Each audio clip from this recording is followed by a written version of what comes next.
I pledge allegiance to the flag of the United States of America and to the republic for which it stands, one nation, under God, indivisible, with liberty and justice for all.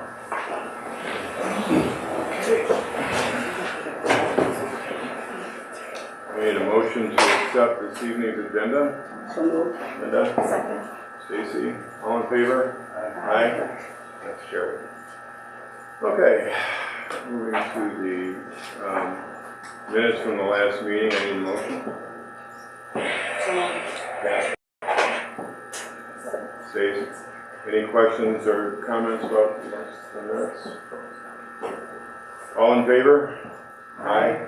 That's carried. Okay, the personnel section of the consent agenda. I need a motion. So moved. Second. Kathy? Any questions regarding the personnel section of the consent agenda? Hearing none, all in favor? Aye. That's carried. The remainder of the consent agenda, we have 4 items. I need a motion. Kathy? Stacy? Any questions regarding the 4 items in the consent agenda? Okay. All in favor? Aye. Okay, I do not have a president's report tonight. I'm going to pass this on to Dr. Green. Yeah, I think I know that we've got committee reports. I'll let the building principals talk about some have their open houses that are taking place, others have already had their open house take place. And I know at OES it was very well attended and staff did a phenomenal job over there, so I'll save all their comments about things that are going on. Okay, so we're going to do that at the end.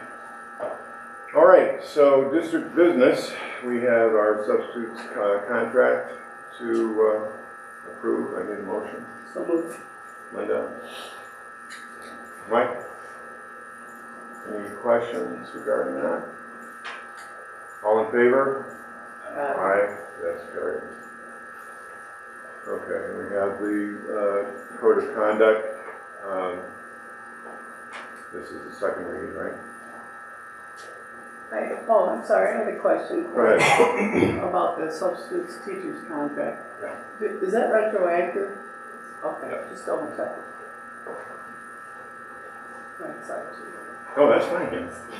I need a motion on the code of conduct. So Stacy?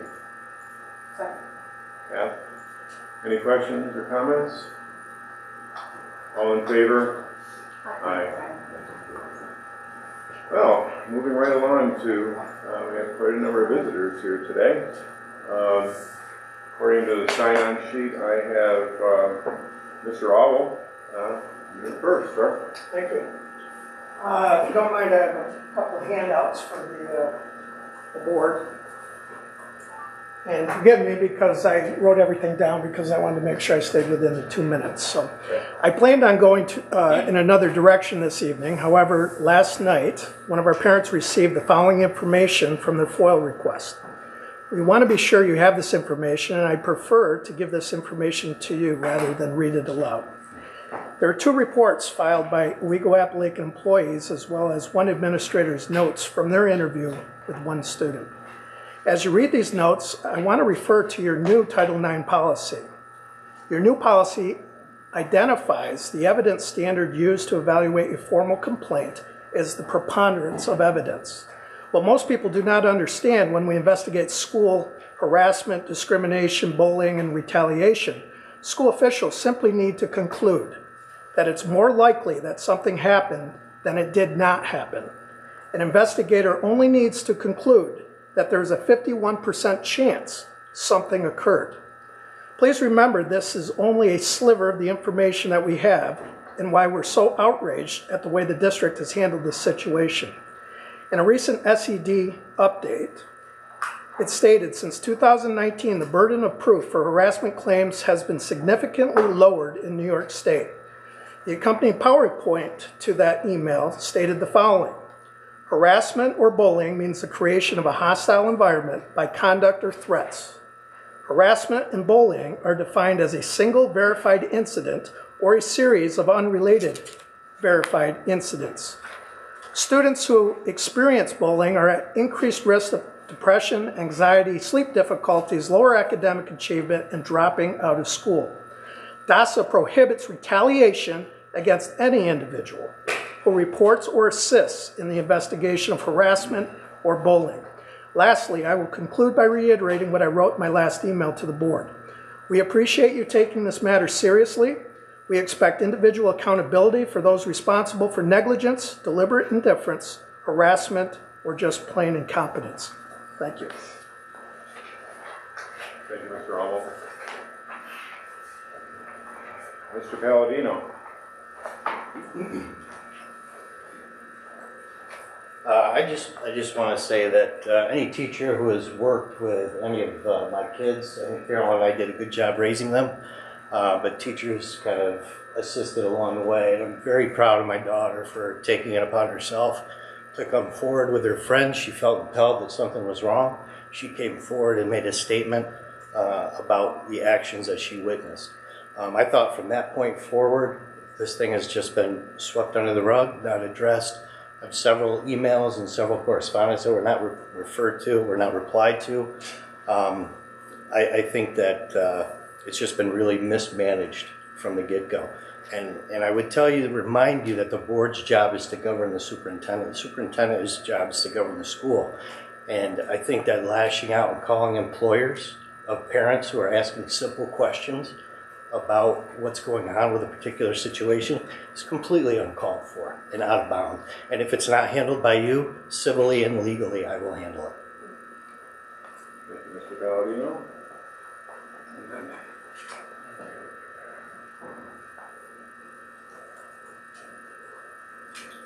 Priscilla Prentice.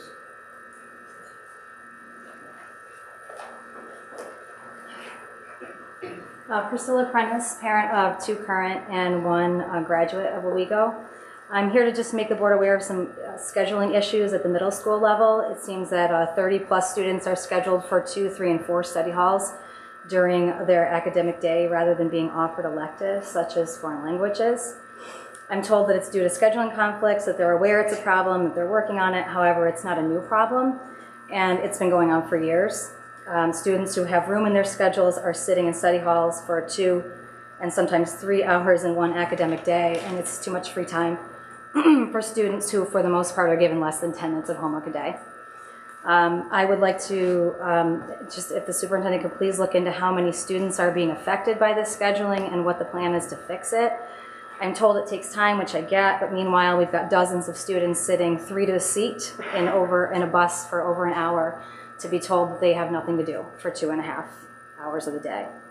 And so if we're, if we're numbers people and we're interested in that, it's my understanding that the state ed requires 990 hours of instructional seat time per academic year, and if the schedule stays the way it is right now, these 30 plus students, and whoever knows however many, students will only receive 650 to 700 hours of seat time, which is in violation of state ed requirements.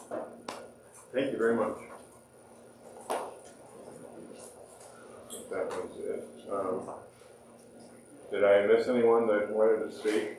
Just want to double check.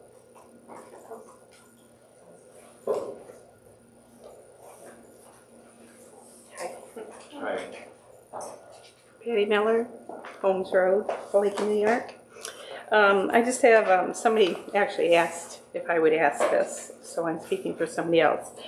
The website on your staff and isn't up to date, so could you update that? And they were questioning the administration, 17 administrators. So I was looking on the website and I didn't see all those, so I don't know if that's if that's something that's true, but they were saying there were 17 administrators now. So, and also, could you update the website? Some of this stuff is old news. Things that I was looking up was old news. So that's one thing. Also, a couple meetings ago, somebody addressed a video that was shown in health class, and we said we would follow up on that. And the teacher that brought out a survey and had the kids do the survey without the parents knowing. Did you follow up on any of that? And can you tell us what happened, or? Okay.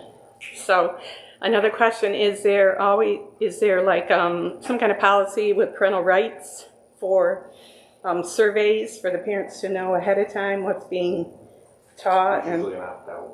there is an opt-out with all of them? Should be, Okay. yeah. All right. Okay. I think I have one more question. Is there an update on the libraries? Library centers, are they finished, or Yeah, they're functional. they're all done? Yeah. Okay. They're in Is there a way that we can find out information on all the books and what companies that you are dealing with the books? And is there a way we can come in and check out the books that are being? Sure. Yeah. If Did you you- want to contact Mr. Georgia, I'm sure he'd be more than happy to set something up for you. Okay. And also, I want to, this isn't happening right now, but New York State is set to, we brought this up before, set to approve maybe a sex ed curriculum, a national standard sex ed curriculum. I know many states have done that. New York State has not yet. Are you willing to, I know it hasn't been passed yet, but are you willing to talk about an alternative in case they pass that sex ed curriculum?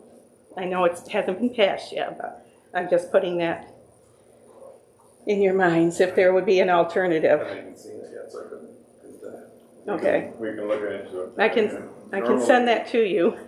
I've done a presentation on that. I had somebody come in and do a presentation.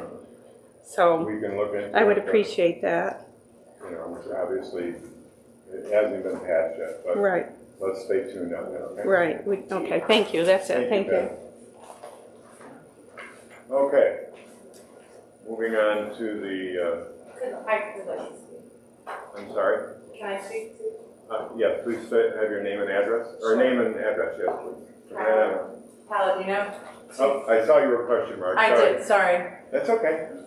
I wasn't planning on speaking, but it seems silly for me not to speak. Thank you to everyone who came out today. As a parent of a child, I guess it doesn't matter whether I have girls or boys. In fact, I have both. So I think what we all want to teach our children is to speak up when something is wrong. And as Joe mentioned, I'm very proud of the fact that my daughter did have the courage to speak out on behalf of her teammates and what she witnessed. So I am here because I think it is important for you all to know that I'm almost begging you to do the right thing on behalf of our children. I can't imagine that we would hear their stories and not do something, like something that's right, in order to teach them that their voice is heard in this day and age where, you know, it's just, I mean, isn't it what we're trying to teach them? If anything they learn from school is to speak up when something is right and when something is wrong. So on behalf of my children and my friends' children, and on behalf of our teachers and all that we're trying to do here in this world is raise decent human beings, please, I beg of you to do the right thing so that when my child graduates and my other children who are watching this happen, and all of our children watching this happen, so that they can say, our school district did the right fucking thing. That's all. Thank you.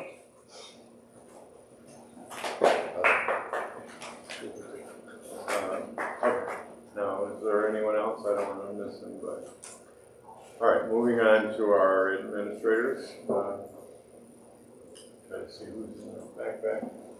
Ken, Phil, and Tom. Ken, you're hiding back there. Good evening.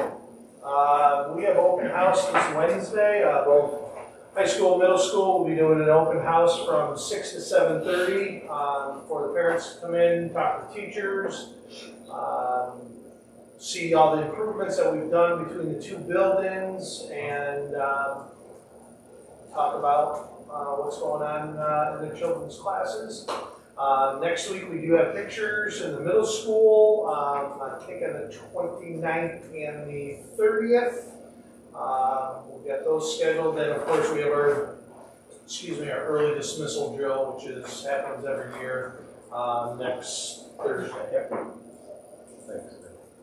Mr. Schofield. Yep, that's next Thursday. We have our club advisors from the high school side of things coming in on open house as well. Just for parents to see some of the clubs that we offer in case they don't know if their students are involved in any of our clubs. So they're going to be tabling at the event at open house on Wednesday. And other than that, we had the board come over and take a look at what our building and trade students did in the high school today, just before the meeting. And again, I just want to say it was amazing what they did in a short amount of time to make an office space over in the high school again. They did a tremendous job, and I just wanted to say that again for them. Thanks. Mr. Beatty. Hi, Gene. Hi, Mr. Beatty. I would just like to say that we got off to a good start. Anybody who's been involved in elementary school knows that getting kids in and out in a timely manner is very challenging. I'd like to publicly thank the transportation department because there's a lot of front work that goes into making sure all the runs and the stops are done. And we really had a great opening as far as getting the kids in and out in a smooth way with the transportation. I'd also like to say that we were able to, a lot of teachers did a lot of work over the summer, and I'd like to thank the district for sponsoring those things, those workshops and stuff, and giving them the opportunity to do the work, because we've really been able to hit the ground running with our interventions and knowing what kids need help right off the bat. So kudos to them and the summer work that they came in ready to go. We currently have just under 170 students in our after-school program. And I think this is a great thing for our community in which we're able to give parents an opportunity to work and get free health care. So 170 kids in the after-school program, and that's going rather well. If you want to come to our open house tomorrow night, everybody's invited. We're going to be there from 6 to 7:30. It's the first time in a long time that we've been able to invite the community as a whole into the building and in the building entirely. So we're really proud of the construction that's going on. You're going to see state-of-the-art classrooms. We're very excited to let everybody in. We're going to have an ice cream social, a book fair, and the Family Reading Partnership Book Plus will be there. So kids can either buy books or they can get free books. And I think that's it. Thanks. Okay, we're about to adjourn. I just want to, in response to, I appreciate all of you coming out tonight. I want to assure all of you that the board is taking this matter very seriously. Mr. Albo, Mr. Palladino, as administrators, you know how limited we are in what we can say and what we can't say. So I hope you respect that. That in no way should reflect on how seriously we're taking this. So with that, I need a motion to adjourn. Kathy, Linda, all in favor? Aye. Thank you, everyone.